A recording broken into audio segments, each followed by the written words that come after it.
Assalamualaikum warahmatullahi wabarakatuh. Perkenalkan, nama saya Gilang Firmana dari kelas 4901 dengan NIM 6070425000100,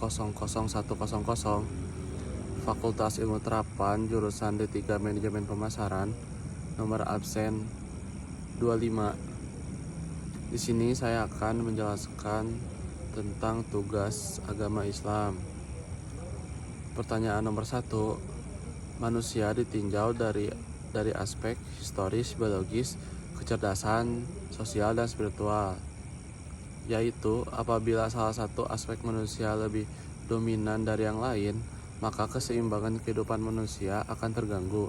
Misalnya, jika aspek biologis terlalu dominan, manusia akan cenderung hedonis dan hanya memikirkan kebutuhan jasmani. Jika aspek kecerdasan terlalu menonjol tanpa spiritual, manusia bisa menjadi sombong dan kehilangan arah moral. Oleh karena itu, kelima aspek tersebut harus seimbang agar manusia dapat menjalani kehidupan yang harmonis, bermartabat, dan sesuai dengan fitrahnya sebagai makhluk ciptaan Allah.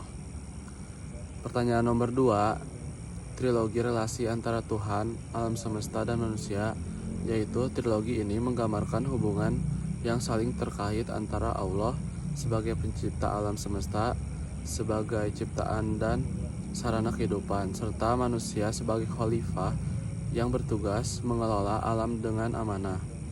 Contoh relasi: ketika manusia memanfaatkan alam secara bijak, menjaga keseimbangan ekosistem, dan bersyukur atas nikmat Allah, hal itu menunjukkan kesadaran manusia atas hubungan vertikal dengan Allah dan horizontal dengan sesama makhluk. Nomor 3. Quran Surat Al-A'raf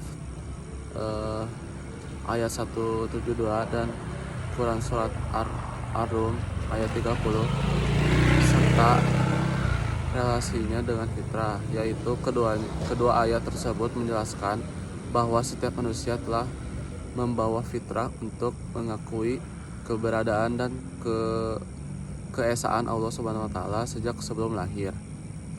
Fitrah ini menjadi dasar keimanan yang melekat dalam diri setiap manusia. Namun lingkungan dan pengalaman hidup dapat mengaruhi bagaimana fitrah itu berkembang, apakah tetap lurus atau menyimpang. Maka tugas manusia adalah menjaga fitrahnya melalui iman, ilmu, dan amal soleh. Pertanyaan nomor 5. Sikap seorang muslim terhadap takdir, yaitu seorang muslim harus percaya dan menerima takdir Allah dengan penuh keimanan dan kesadaran. Takdir mencakup segala sesuatu yang telah Allah tetapkan, baik yang menyenangkan maupun yang tidak. Sikap yang benar adalah tawakal setelah berikhtiar, yaitu berusaha dengan sungguh-sungguh dan menyerahkan hasilnya kepada Allah. Dengan begitu, seorang muslim tidak putus asa ketika gagal dan tidak sombong ketika berhasil. Pertanyaan wajib nomor 8.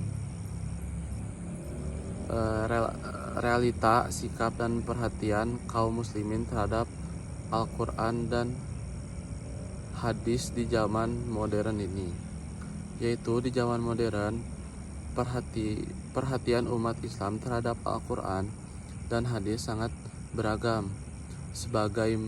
Sebagian masih menjaga, mempelajari, dan mengamalkan isinya dengan sungguh-sungguh. Namun sebagian lainnya mulai lalai karena pengaruh teknologi, materialisme, dan gaya hidup modern.